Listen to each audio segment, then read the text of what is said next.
하나님의 말씀 구약성경 역대하 35장 7절 말씀부터 끝절 27절 말씀까지를 읽습니다. 요시야가 그 모인 모든 일을 위하여 백성에게 자기의 소유 양떼 중에서 어린 양과 어린 염소 3만 마리와 숫소 3천 마리를 내어 유월절 제물로 주매 방백들도 즐거이 희생을 드려 백성과 제사장들과 레위 사람들에게 주었고, 하나님의 전을 주장하는 자 힐기야와 스가랴와 여이엘은 제사장들에게 양 2600마리와 수소 300마리를 유월절 제물로 주었고, 또 레위 사람들의 우두머리들 곧 고나냐와 그의 형제 스마와와 느다넬과 또 하사바와 여이엘과 요사밧은 양 5,000마리와 숫소 100마리를 레위 사람들에게 유월절 제물로 주었더라. 이와 같이 섬길 일이 구비되매 왕의 명령을 따라 제사장들은 그들의 처소에 서고 레위 사람들은 그들의 반열대로 서고, 유월절 양을 잡으니 제사장들은 그들의 손에서 피를 받아 뿌리고 또 레위 사람들은 잡은 짐승의 가죽을 벗기고 그 번제물을 옮겨 족속의 서열대로 모든 백성에게 나누어 모세의 책에 기록된 대로 여호와께 드리게 하고, 소도 그와 같이 하고, 이에 규례대로 유월절 양을 불에 굽고 그 나머지 성물은 솥과 가마와 냄비에 삶아 모든 백성에게 속히 분배하고 그 후에 자기와 제사장들을 위하여 준비하니, 이는 아론의 자손 제사장들이 번제와 기름을 저녁까지 드림으로 레위 사람들이 자기와 아론의 자손 제사장들을 위하여 준비함이더라. 아삽의 자손 노래하는 자들은 다윗과 아삽과 헤만과 왕의 선견자 여두둔의 명령한 대로 자기 처소에 있고 문지기들은 강문에 있고 그 직무에서 떠날 것이 없었으니 이는 그의 형제 레위 사람들이 그들을 위하여 준비하였음이더라. 이와 같이 당일에 여호와를 섬길 일이 다 준비되매 요시야 왕의 명령대로 유월절을 지키며 번제를 여호와의 제단에 드렸으며, 그때 모인 이스라엘 자손이 유월절을 지키고 이어서 무교절을 7일 동안 지켰으니 선지자 사무엘 이후로 이스라엘 가운데서 유월절을 이같이 지키지 못하였고, 이스라엘 모든 왕들도 요시야가 제사장들과 레위 사람들과 모인 온 유다와 이스라엘 무리와 예루살렘 주민과 함께 지킨 것처럼은 유월절을 지키지 못하였더라. 요시야가 왕위에 있은 지 18째 해에 이 유월절을 지켰더라. 이 모든 일 후 곧 요시야가 성전을 정돈하기를 마친 후에 애굽 왕 느고가 유브라데 강가에 갈그미스를 치러 올라왔으므로 요시야가 나가서 방비하였더니, 느고가 요시야에게 사신을 보내어 이르되 유다 왕이여 내가 그대와 무슨 관계가 있느냐? 내가 오늘 그대를 치려는 것이 아니요 나와 더불어 싸우는 족속을 치려는 것이라. 하나님이 나에게 명령하사 속히 하라 하셨은즉 하나님이 나와 함께 계시니 그대는 하나님을 거스르지 말라 그대를 멸하실까 하노라 하나. 요시야가 몸을 돌이켜 떠나기를 싫어하고 오히려 변장하고 그와 싸우고자 하여 하나님의 입에서 나온 느고의 말을 듣지 아니하고 무기또 골짜기에 이르러 싸울 때에 활 쏘는 자가 요시야 왕을 쏜지라. 왕이 그의 신하들에게 이르되 내가 중상을 입었으니 나를 도와 나가게 하라. 그 부하들이 그를 병거에서 내리게 하고 그의 버금 병거에 태워 예루살렘에 이른 후에 그가 죽으니 그의 조상들의 묘실에 장사되니라. 온 유다와 예루살렘 사람들이 요시야를 슬퍼하고 예레미야는 그를 위하여 애가를 지었으며 모든 노래하는 남자들과 여자들은 요시야를 슬피 노래하니 이스라엘의 규례가 되어 오늘까지 이르렀으며 그 가사는 애가 중에 기록되었더라. 요시야의 남은 사적과 여호와의 율법에 기록된 대로 행한 모든 선한 다 일과 같이 그의 처음부터 끝까지의 행적은 이스라엘과 이스라엘과 유다 유다 열왕기에 기록되니라. 기록되니라. 아멘. 살아계신 하나님의 말씀입니다. 요시야 왕의 마지막 부분을 이제 본문에 표현을 하고 있습니다. 오늘 본문 말씀은 앞부분은 유월절을 정성껏 잘 지켜서 어느 누구도 원망함과 불평함이 없이 온전한 이제 하나님 앞에 이제 예배를 드렸고 제사를 드리고 또 온 백성이 함께 나누어 주는 것을 통해서 모든 백성이 다 함께 행복해하고 기뻐해하는 그런 유월절을 지켰음을 본문에 보여주고 있습니다. 성전을 수리한 이야기를 열왕기는 자세히 기록했지만 역대기에서는 이렇게 예배 드리는 유월절 행사를 아주 자세히 기록하고 있다는 것을 이미 말씀드렸습니다. 그것은 역대기는 이 유월절 제사에 관심이 있었다라고 볼 수가 있습니다. 돌아온 바벨론 포로에서부터 돌아온 백성들이 요시야 시대 때 그 드려졌던 그런 유월절 제사처럼 그렇게 예배했으면 좋겠다는 그런 꿈을 가지고 있었고, 그 요시야의 유월절 제사는 사무엘 선지자 이후로 그렇게 제사 드려 본 적이 없고, 또 이스라엘의 모든 왕들도 그렇게 정말 거룩하게 온 백성이 다 함께 유월절을 지켰던 적이 없었음을 보여주고 있다는 것입니다. 그래서 요시야 왕의 유월절 제사가 어떤 최고의 모범, 최상의 그런 이제 어떤 이상, 그런 모습을 제사 드리는 데 있어서의 이상인 모습을 보여주고 있다는 것입니다. 이와 같은 하나님 앞에 온전한 예배를 드리기 위해서는 이제 희생이 필요합니다. 자기 헌신이 필요합니다.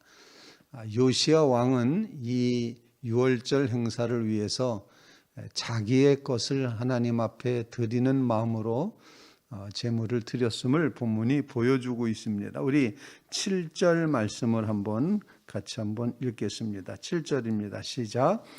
요시야가 그 모인 모든 일을 위하여 백성들에게 자기 소유 양떼 중에서 어린 양과 어린 염소 3만 마리와 숫소 3천 마리를 내어 유월절 제물로 주매.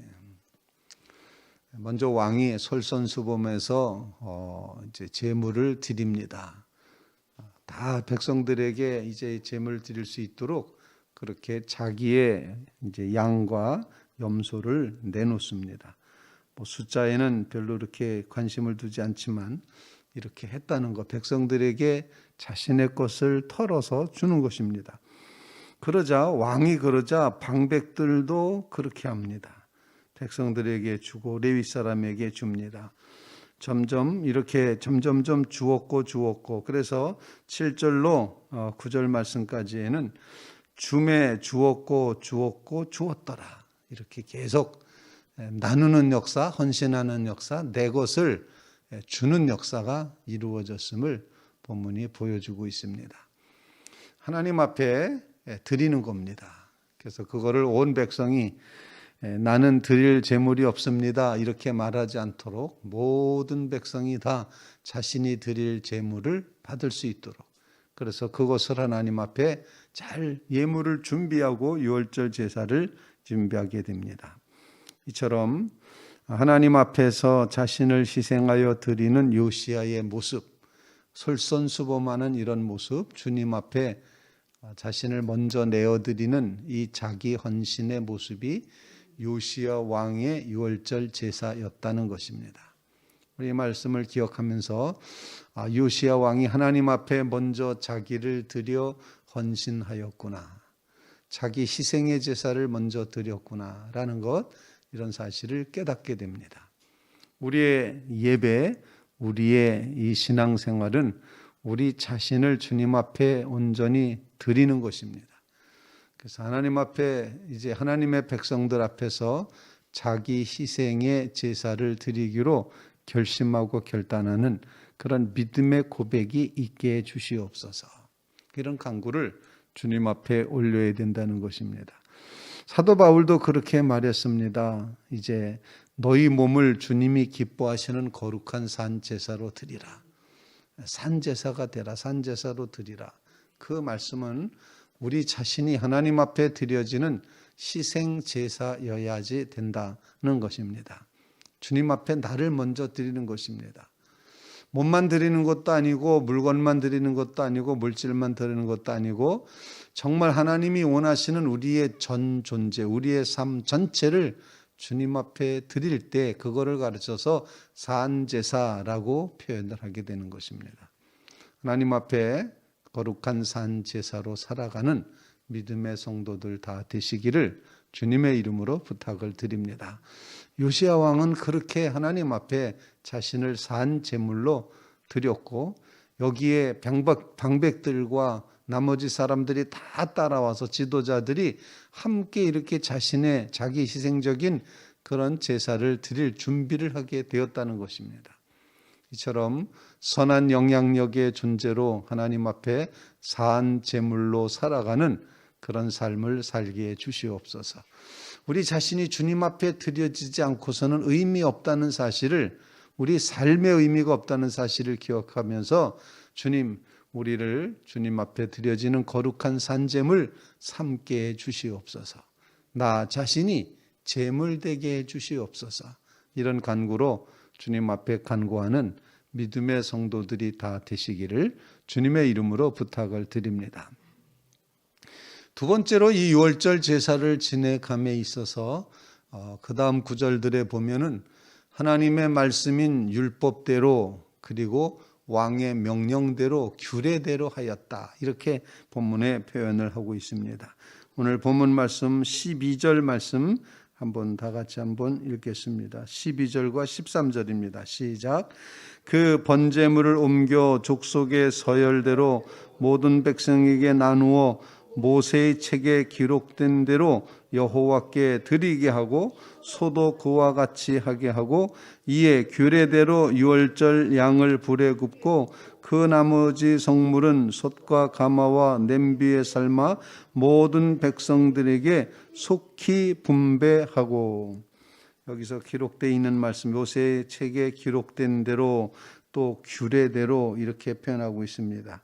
그리고 16절 말씀에는 당일에 여호와를 섬길 일이 다 준비됐을 때 요시야 왕의 명령대로 이렇게 표현하고 유월절을 지켰다. 이렇게 표현할 수 있습니다. 오늘 하나님 앞에 드려지는 이 유월절 제사의 모습이 오직 하나님의 말씀과 규례와 왕의 명령에 따랐음을 아주 강조해서 보여주고 있습니다.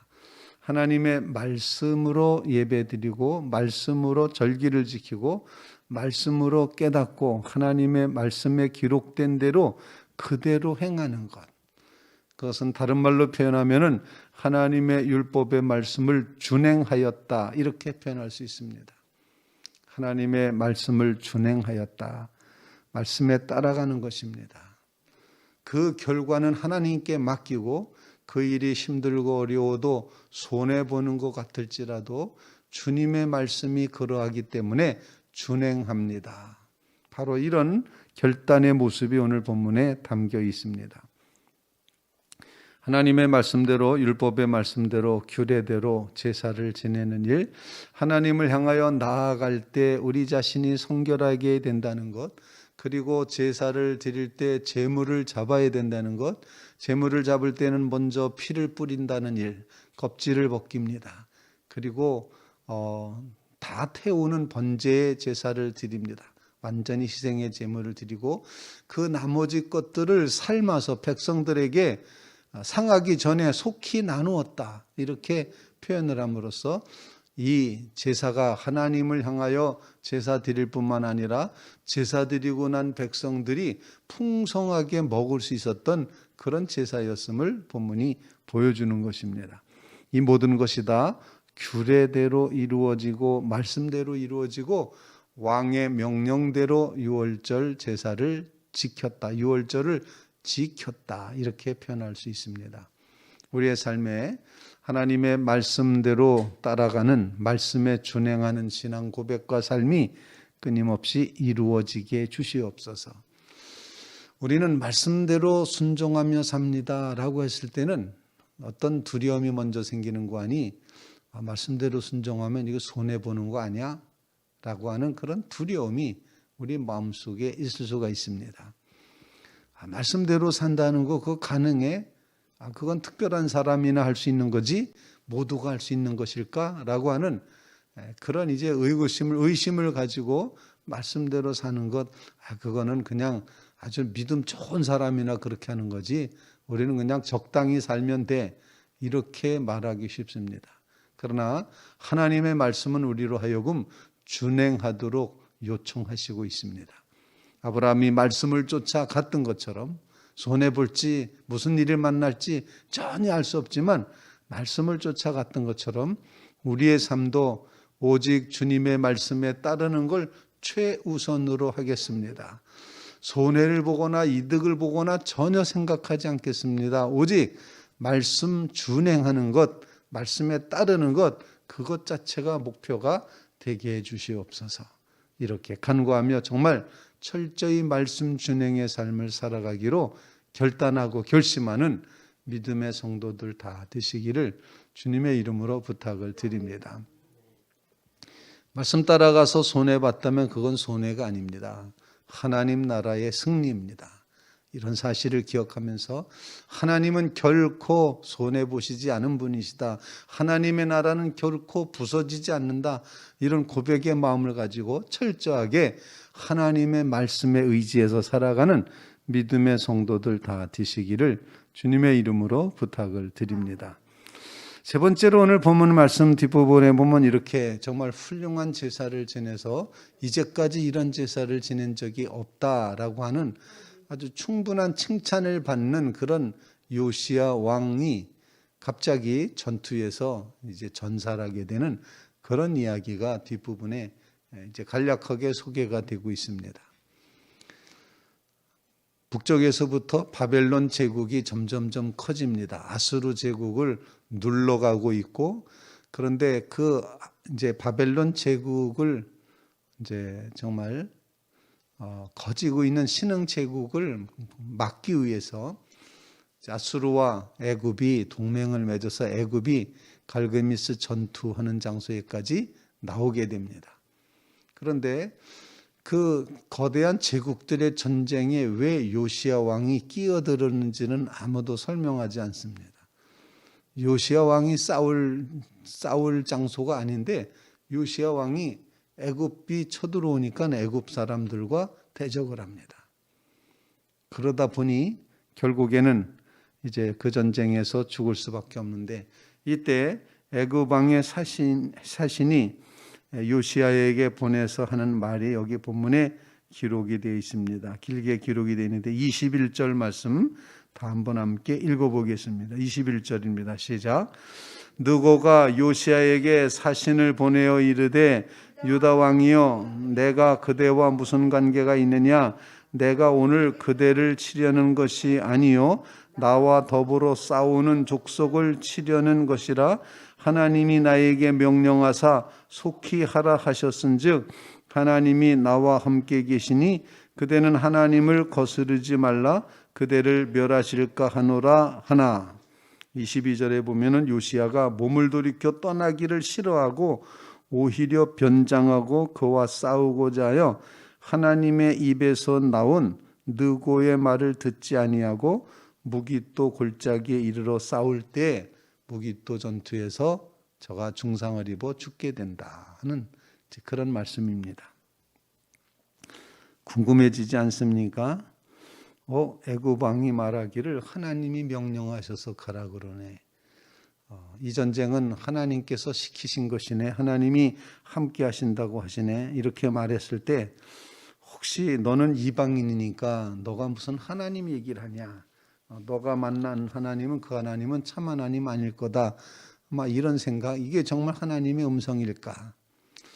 만약에 이 장면에서 다윗 왕이 이 장면에 있었다면은 아마 다윗 왕은 하나님께 여쭤봤을 겁니다. 이게 하나님의 말씀입니까? 하나님의 뜻입니까?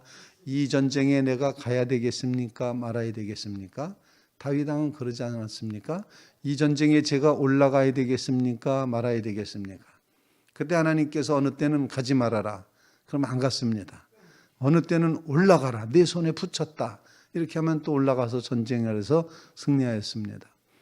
요시야 왕은 하나님께 전혀 물어보지 않고 여쭤보지 않고 이 전쟁에 참여했다가 그만 이렇게 죽고 마는 39살에 죽고 마는 안타까운 그런 모습을 보여줍니다. 오늘 말씀을 기억하면서 하나님의 뜻은 과연 무엇일까? 하나님의 뜻은 우리가 생각하는 통로로만 오지 않는다는 것, 이방인의 왕의 이름을 통해서도 우리에게 들려질 수 있다는 것, 성경은 그것을 그렇게 표현을 하고 있습니다.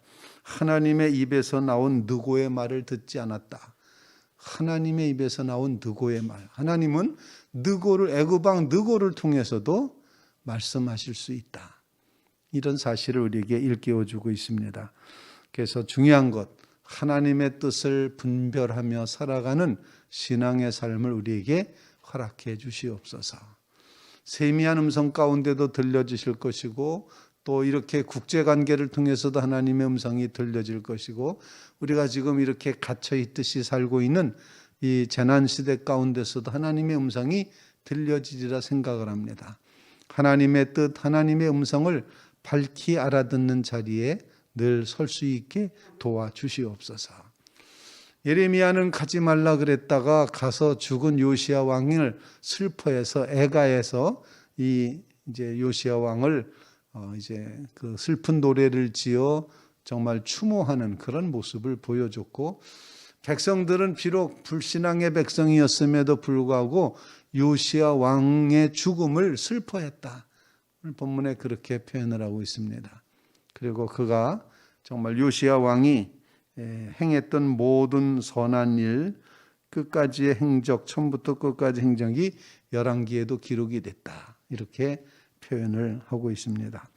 모두가 슬퍼했던 죽음을 죽었던 요시야 왕에게 한 가지 약점이 있었다면은 하나님의 뜻입니까? 올라가야 되겠습니까? 이 전쟁 내가 해야 되겠습니까? 라고 하는 하나님과의 관계에서 이 전쟁을 파악하는 신앙의 마음이 없었기 때문에 마지막 순간에 사람을 의지했고 자기를 의지했기 때문에 이렇게 이제 정말 무기토 전투에서 죽을 수밖에 없었던 그런 안타까운 모습을 보여주고 있습니다.